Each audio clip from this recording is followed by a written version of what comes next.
Proverbs 31:25, this godly businesswoman, she is cheerful about the future. Yun yung pinag-usapan natin, she can laugh at the days to come. Sino ba ang pwedeng tumingin sa kinabukasan na may kasamang ngiti? E di yung may ipon. Lalo naman yung may ipon na patuloy pa rin kumikita. At ito ang challenge sa ating OFW phenomenon.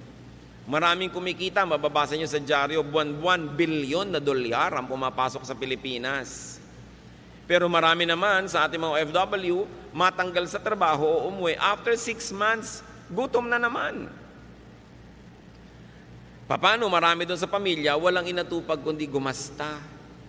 To consume and consume and consume. Remember this Proverbs 31 lady? She buys a piece of land to use it in agriculture. Para may kitain. Hindi yung bibili ka agad ng kotse. Pag may kotse ka, puro gasolina yan. Anong kita mo dyan? Puro gastos. Pag bumili ka agad ng bahay, edi gastos din yon. Lalo't inutang mo pa. Hindi isipin, paano kaya tayo mamumuhunan para tayo kumita, para kung umuwi na si OFW, patuloy pa rin tayo yung kikita. Hindi yung nakaasa tayo ng nakaasa sa sweldo, agad na agad, hindi pa nga kinikita, nauutang na, dahil walang ginawa ang pamilya kundi mag-consume, consume, consume. We must produce.